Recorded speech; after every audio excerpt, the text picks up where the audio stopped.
오늘 말씀의 제목을 예수 믿어야 산다라고 제목을 정했는데 우리 이렇게 바로 옆에 계시진 않지만 앞뒤로 좌우로 예수 믿어야 삽니다 이렇게 한번 고백해 보실까요? 예수 믿어야 삽니다. 네, 여러분 진리인 줄로 믿으십니까? 그렇습니다. 여러분 교회 안에도 여전히 복음을 전해야 될까요? 한번 질문을 드립니다. 교회 안에서도 복음을 전해야 될까요? 그렇죠. 복음은 우리가 계속해서 단순 또 반복 또 지속해서 전해야 할 줄로 믿습니다. 왜냐하면 우리의 죄성이 자꾸 복음을 흐려지게 만들기 때문에 그렇습니다. 분명한 복음을 들어도 시간이 지남에 따라서 잊어버리고 하나님이 정말 계신가라고 하는 의심이 계속해서 찾아오기 때문입니다. 그러하기에 오늘 말씀을 통해서 계속해서 우리가 믿는 것들을 확신하기를, 오늘 말씀을 통해서 그동안 내가 믿어왔던 것들을 다시 한번 확신하는 시간들이 되어지기를 간절히 소망합니다. 특별히 우리 눈에 보이는 것들 중에 영원한 것은 사실 없습니다. 그리고 우리 각자의 삶도 영원하지 않습니다. 전생이라는 것도 없고 우리가 이 땅에서 죽으면 다음번에 육체적으로 다시 태어나는 것도 없습니다. 그러니까 육체를 가지고 살아가는 삶은 현재 이 땅에서 사는 삶이 처음이자 마지막입니다. 그렇다면 영원하지 않다라면 이 땅에서의 삶이 너무너무 중요하다라는 거죠. 육체를 가지고 살아가는 이 땅에서의 삶이 너무 중요하다라는 것입니다. 왜냐하면 이 땅의 삶이 그 다음 천국이냐 지옥이냐를 결정짓기 때문입니다. 여러분, 특별히 성경은 뭐라고 얘기하냐면 하나님이 계시다는 것을 안 믿는 것도 죄다라고 선언합니다. 예수 안 믿는 것도 죄다라고 선언을 하고 있습니다. 과연 그게 사실인지 마가복음 16장 16절의 말씀을 같이 한번 읽어보시겠습니다. 시작. 믿고 세례를 받는 사람은 구원을 얻을 것이요 믿지 않는 사람은 정죄를 받으리라. 그러니까 여러분, 예수를 믿지 않는 사람도 죄의 영역 안에 들어간다라는 것이 성경의 이야기입니다. 쉽게 말하면 예수 안 믿는 것도 죄다라는 것입니다. 예수를 믿고 세례를 받는 사람은 예수님의 십자가의 공로가 효력이 발생되어서 죄를 용서받고 구원을 받아서 천국에 가게 됩니다. 다시 한번 말씀드리지만 십자가의 효력이 발생되는 것은 예수를 믿는 믿음 안에서 이루어진다라는 거죠. 그러면 믿지 않는 사람은 왜 정죄를 받게 될까요? 자기 죄가 용서받지 못하고 그대로 있기 때문에 그렇습니다. 죄의 문제가 해결되지 않은 죄인은 반드시 죄의 값을 치루어야 합니다. 이것이 하나님의 공의라고 하는 거죠. 우리는 하나님의 심판을 별것 아닌 것처럼 생각하는 경향이 있습니다. 사랑의 하나님이라는 인식이 우리 마음에 많은 부분을 차지하고 있기 때문에 그렇습니다. 물론 그 사랑으로 우리를 구원하신 것이 맞습니다. 그러나 예수를 영접하지 않은 사람들에게는, 예수를 믿지 않는 사람들에게는 사랑의 하나님이 아니라 무섭고 용서가 없는 심판의 하나님으로 역사하실 것이다 라는 것입니다. 요한계시록 21장 8절의 말씀을 보면 이런 내용들이 등장하고 있는데, 많은 내용입니다만 저기에 색깔 글씨를 한번 보시겠습니까? 어떤 사람들이요? 여러분 보니까 믿지 아니하는 자들이 어디를 향해서 가게 된다고요? 불과 유황으로 타는 못에 던져지리니라고 성경은 기록하고 있습니다. 예수를 믿지 않는 것도 지옥에 가는 이유가 되는 것입니다. 왜냐하면 죄가 용서받지 못했기 때문이죠. 우리는 부자와 거지 나사로의 이야기를 모르지 않습니다. 지옥에 간 부자는 나사로를 시켜서 이런 요청을 하죠. 손가락 끝에 물을 찍어서 내 혀를 서늘하게 해달라라는 요청을 하게 됩니다. 그 고통의 정도가 어느 정도인지 사실 가늠조차 할 수가 없다라고 하는 거죠. 오죽하면 그 손가락에 물 한 방울 찍어서 내 혀를 서늘하게 해달라고 할까? 오죽하면요, 여러분. 그러니까 그곳에서의 고통은 상상조차 할 수 없는 그런 것이다라는 거죠. 죄의 결과를 내가 직접 치른다는 것이 바로 이런 고통인 것입니다. 그런데 더 참담한 것이 뭡니까? 지옥에서의 삶이 끝이 있을까요? 없을까요, 여러분? 끝이 없다라는 것이죠. 영원한 삶이 이어진다라는 것입니다. 천국이 영원하다라면 역시 지옥도 영원합니다. 그래서 그 영원한 고통 가운데 그곳에서 지내야 하는 것이죠. 그런데 성경은 죄인에 대하여서 이런 말씀을 또 전하고 있습니다. 야고보서 2장 10절에서 11절까지의 말씀, 우리 중요하니까 이 말씀은 같이 한번 읽어보시면 좋겠습니다. 시작. 누구든지 온 율법을 지키다가 그 하나를 범하면 모두 범한 자가 되나니 간음하지 말라 하시니가 또한 살인하지 말라 하셨은즉 내가 비록 간음하지 아니하여도 살인하면 율법을 범한 자가 되느니라. 그러니까 잘 들어보십시오. 내가 살인을 한 적은 없습니다만 거짓말을 했다라면 율법을 범한 게 됩니까? 율법을 범하지 않은 게 됩니까? 율법을 범한 자가 되는 거죠. 율법적으로 말하자면 그렇습니다. 그러니까 정말 순결하게 깨끗하게 다 지켰을지라도 하나를 어기면 죄인이다라고 성경이 선언하고 있죠. 그러므로 우리 인간은 이 죄 문제에 대해서 하나도 벗어날 수 없다는 것입니다. 한 사람도 이 죄 문제에 있어서 자유로울 수가 없다라는 것이죠. 한번 여쭙겠습니다. 저를 포함해서 거짓말 한 번도 해본 적이 없다라고 자신할 수 있습니까, 여러분? 저도 자신 못합니다. 그렇죠? 저도 그런데 뭐 우리 모두 다 동일하지 않겠습니까? 그렇다면 우리가 하나님 앞에 설 때 흰눈처럼 깨끗하다라고 말할 수 없죠. 그런데 우리 인간의 또 한 가지의 절망스러운 상황이 있습니다. 마태복음 5장 28절에 보면 이런 말씀이 있죠. 나는 너희에게 이르노니 음욕을 품고 여자를 보는 자마다 마음에 이미 간음하였느니라 라고 표현하고 있습니다. 이 말은 행동으로 옮기지 않았어도 생각한 것만으로도 죄가 됩니까, 안 됩니까, 여러분?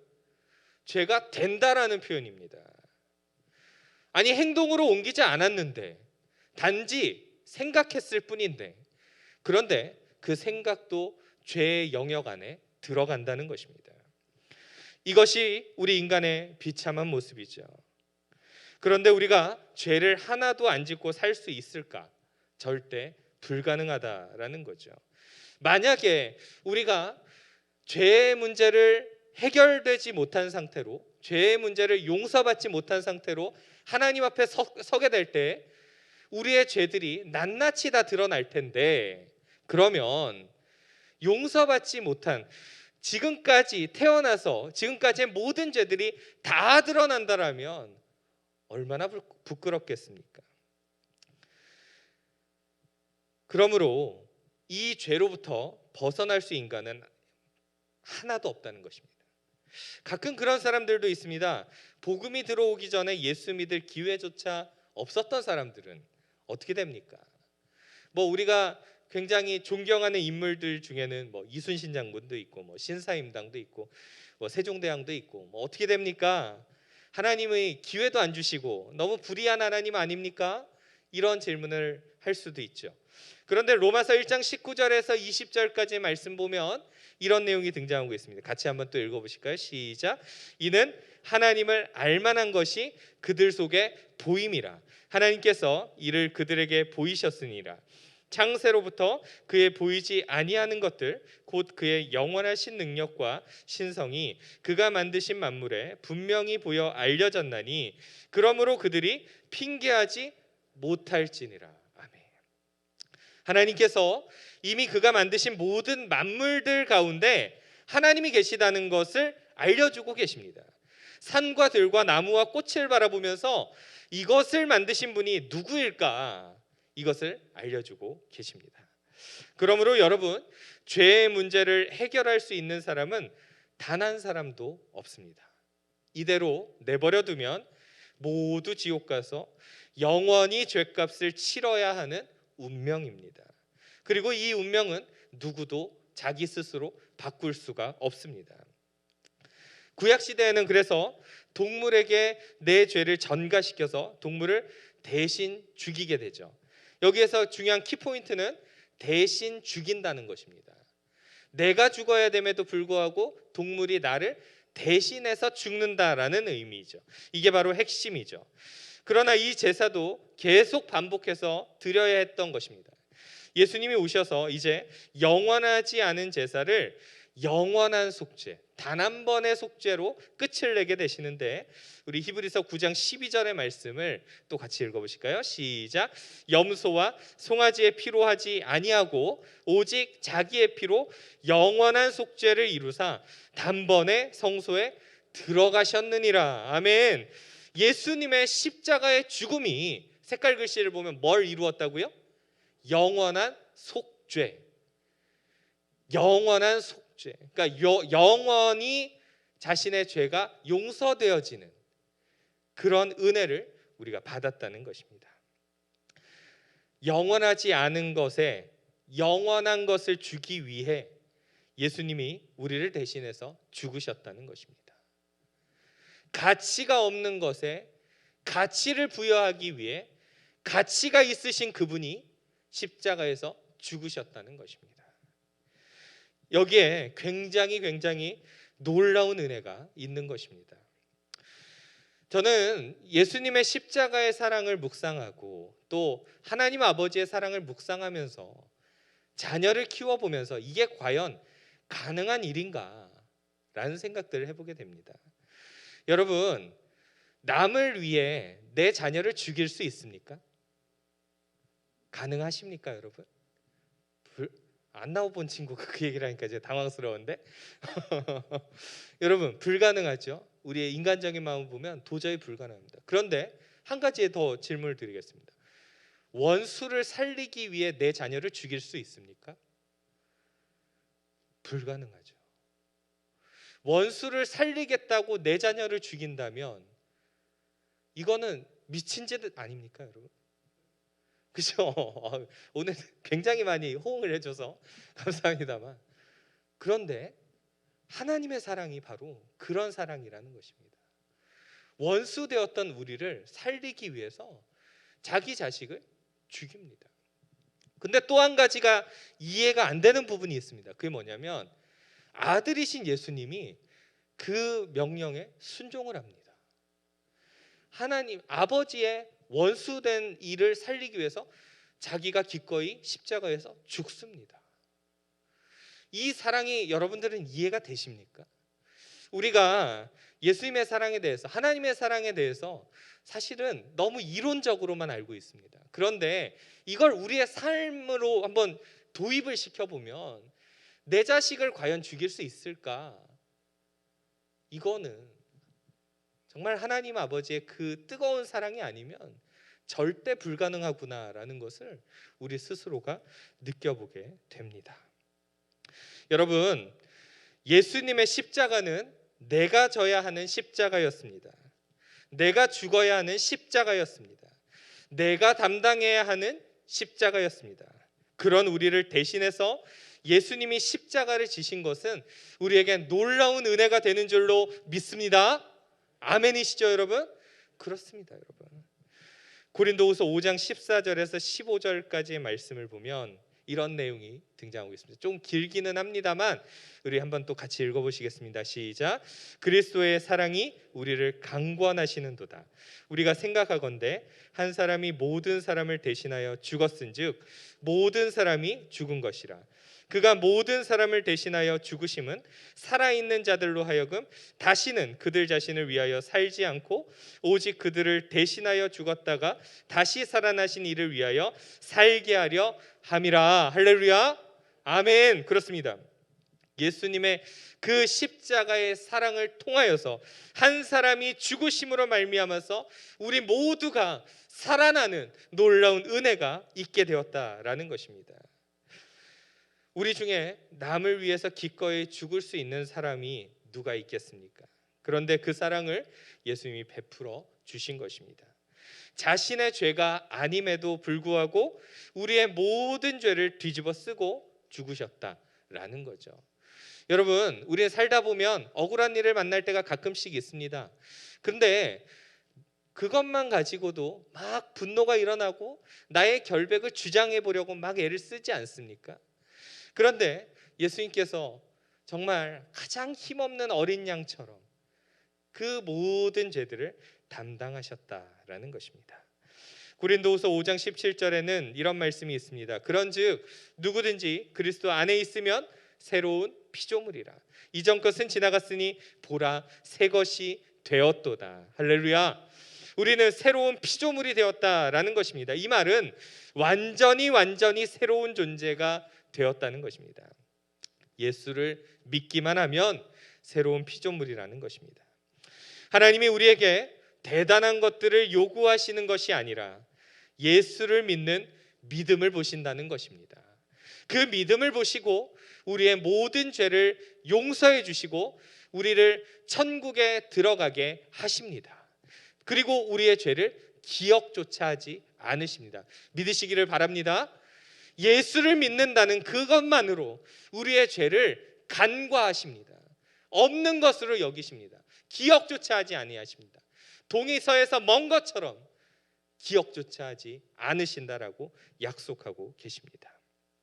여러분, 하나님이 만약 하나님만큼 의로워져야 구원받는다라고 한다면 구원받을 만한 사람이 있겠습니까? 하나님만큼 거룩해져야 구원이라면 구원받을 수 있는 사람이 있습니까? 아무도 없죠. 그러하기에 우리는 예수를 믿는 것이 복이고 예수를 믿음으로 말미암아 은혜를 입어 우리는 천국까지 이르게 될 줄로 믿습니다. 오늘 본문이 그 결론을 말해주고 있습니다. 본문을 우리가 다시 한번 읽어보고 말씀을 정리하려고 합니다. 다시 한번 읽어보겠습니다. 예수께서 이르시되 내가 곧 길이요 진리요 생명이니 나로 말미암지 않고는 아버지께로 올 자가 없느니라. 아멘. 영어 성경을 보면 I'm the way, the truth and the life 라고 말합니다. 여기에 정관사 더가 붙을 때는 유일한 하나 이런 표현을 쓸 때 정관사 더를 붙입니다. 그러니까 이걸 다시 우리의 의미로 풀어보자면 내가 곧 그 유일한 길이요 내가 유일한 진리요 내가 유일한 생명이다 라는 의미입니다. 다른 여러 개 중에 하나가 아니라 유일한 길이요 유일한 진리요 유일한 생명이다 라는 거죠. 예수님만이 하나님께 나아갈 수 있는 유일한 길이라는 것이고 하나님 앞에 나아갈 유일한 방법이 예수를 믿는 것이라는 그러한 당연한 말씀을 우리에게 부어주고 있습니다. 사랑하는 여러분, 예수를 믿는 것 외에는 다른 소망이 없음을 믿으시기를 바랍니다. 여러분, 예수님 믿습니까? 그 믿음을 끝까지 유지하시고 하나님 나라에 갈 때까지 이 믿음 포기하지 마시고 지켜내셔서 영광스러운 하나님의 자녀의 모습으로 그렇게 우리 모두가 천국에서 다 함께 만나기를 간절히 소망합니다. 우리 이 시간 찬송을 한 곡 드리고 같이 기도하면서 나아가도록 하겠습니다.